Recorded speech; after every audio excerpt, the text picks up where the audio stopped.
nyo guys, may kikwento ako sa inyo guys. Nung isang araw pa namin ito ginawa guys, pero ngayon ko lang na-upload kasi masyadong busy ang inyong lingkod guys. Ayan, may nabudol nga tayo dito guys sa kainan guys. Alam nyo ba, lahat ng mga gagawin guys ay alam ko na kung anong gagawin ko, kung anong babalakan. Kaya tuwang-tuwa ako dyan guys. Ayan guys, etong gutom na gutom ka na, hindi mo alam kung paano, kaya nag-order ka na agad. Ito pa ng isang problema, binigyan ka pa ng problema kung anong ibig sabihin nito guys. Ayan, maghintay pa kami ng 15 minutes. Ganyan pala talaga guys. Ayan, aking kinalog-kalog, akala ko tutunog na para may bigay ng aming order. Hindi pala, may number pala dito. Ayan, syunga-syunga, hindi ka makapandaya. Diba? High-tech na sila ngayon, hindi kagaya ng tinataas mo lang yung number noon, kagaya ng mga inisal, diba? Dati, binibigyan ka lang ng number, tataas mo lang yun. Pero ngayon, hindi high-tech na talaga. Hindi na natin mapigilan ng ating pag-unlad dito sa ating lunsa. Ito na nga pala ang aming mga pagkain na in-order guys. Syempre, binudulo ko siya guys. Napakasarap daw ng kanton dito, kaya aking titikman ng kanton guys, yung matching chicken. Sabi nila, crunchy chicken daw ito guys. Titingnan natin mamaya kung talagang crunchy chicken ang kanilang chicken o aking balat din to guys. So ayan, titikman natin siya mamaya-maya. So ayan ang aking pagkain ngayon. Siyempre, ako yung nagubudol, kaya lahat ng pagkain na gusto ko yung aking bibilin ngayon. Kasi hindi naman ako magbabayad nito, kaya libre lahat to. Kaya why not kuinin mo lahat. Ayan, ito ang kanilang special halo-halo daw.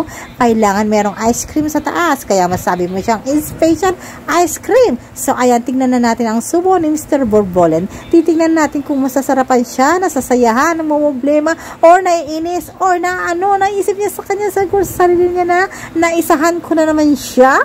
So ayan, napakasarap ng aking pagkain ngayon. Ayan, meron pa siyang extra rice. Halatang alam niyang masibang-masiba ang kanyang kasama ngayon. Ayan, aking kinukurot ang kanilang crispy. Talaga napaka-crispy niya talaga guys. Hindi mo nga siya makurot-kurot sa kakrispihan. Ganun pala talaga kakrispihan. So, ang ginawa ko na lang guys, kumain na lang ako ng halo-halo. Tikman natin ang special ng halo-halo, kung special talaga guys. So, ayan, aking inihipan dyan ang halo-halo na yan. Ay, napakasyong nga ako talaga.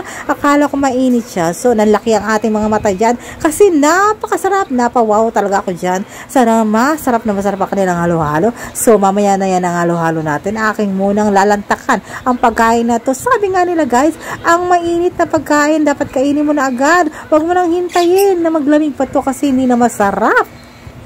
Kaya ayun guys, kinakain ko na agad guys. Ganon din ba kayo guys? Kung kayo kukain, kailangan ba yung mainit pa yung pagkain nyo? Kakainin nyo na. Ganon daw talaga guys. Ganito din daw kumain ng mga social guys. Pag mga pansit, kailangan ikot-ikutin daw sa tinidora kanilang pansit. Ngayon ko lang nalaman yan. Alam niyo ba kung nalaman ko yan?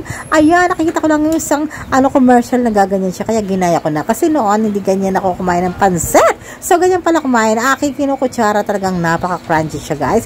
Tinanggalan ko lang kasi ng aking video ng aking kasi masi-CPR tayo guys kasi grabe may kanta dito guys, kaya tinanggalan ko yan.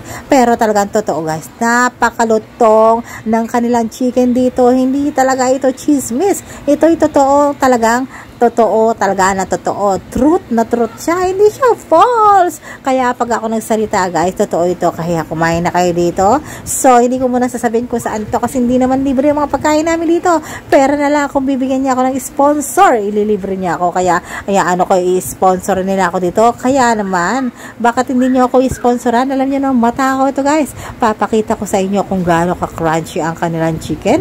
Isasaw-saw mo rin muna siya sa isang gravy. Ganyan din ba kayo kumain guys? Ihipan nyo muna syempre kasi napakainit talaga yan, pero hindi talaga matiis talaga kasi gutom na talaga si Malguchi Smackers nyo guys. Ganyan talaga siya kasiba. So ako na talaga ang mukbangera. Ayan, ganito talaga kumakain ng chicken. Kailangan mong sa gravy na napakasarap ng gravy nila, pero sa gravy nila hindi ako masyadong sarapan kasi medyo may pagkalabnaw siya. So ayan ang aking tip sa inyo guys. Akin ang hinawakan na ng gravy. Ayan, makikita nyo, ganyan din ba kayo kumain? Kung ganyan kayo kumain, isang certified na matakaw talaga kayo. Ayan, nakikinutsara. So, ayan guys, ang aming pagkain for today. To be continued ang aming bundok